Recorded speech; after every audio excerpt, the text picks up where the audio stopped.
कोल्हापूर शहरातील सदर बाजारमधील पंचशील भवनमध्ये भारतरत्न डॉक्टर बाबासाहेब आंबेडकर डिजिटल लायब्ररीचं 10 महिन्यांपूर्वी तत्कालीन मुख्यमंत्री एकनाथ शिंदे यांच्या हस्ते उद्घाटन झालं होतं। मात्र सध्या संगणकाअभावी लायब्ररी बंद अवस्थेत आहे।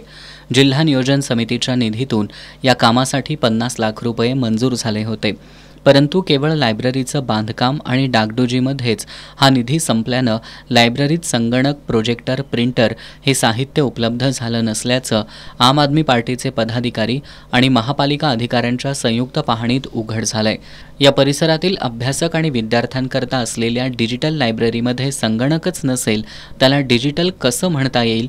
तसंच 50 लाखाचा निधी कुठं गेलाय असे प्रश्न आम आदमी पार्टीचे शहर महासचिव अभिजित कांबळे यांनी महापालिका अधिकाऱ्यांसमोर उपस्थित केलेत।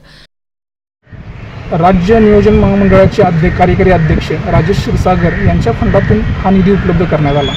जवळजवळ 1 वर्ष संपलं तरी अद्यापपर्यंत हे डिजिटल लायब्ररी लोकांच्या उपयोगात नाही आहे। आम्ही महानगरपालिकेकडे याचा पाठपुरावा केला, पण या पाठपुराव्यामध्ये असं लक्षात आलं की पूर्ण 50 लाखाचा निधी संपलेला आहे, पण अद्यापपर्यंत ह्या डिजिटल लायब्ररीमध्ये कम्प्युटर्स, प्रोजेक्टर्स, प्रिंटर्स काही उपलब्ध नाही आहे। मग हा निधी गेला कुठं?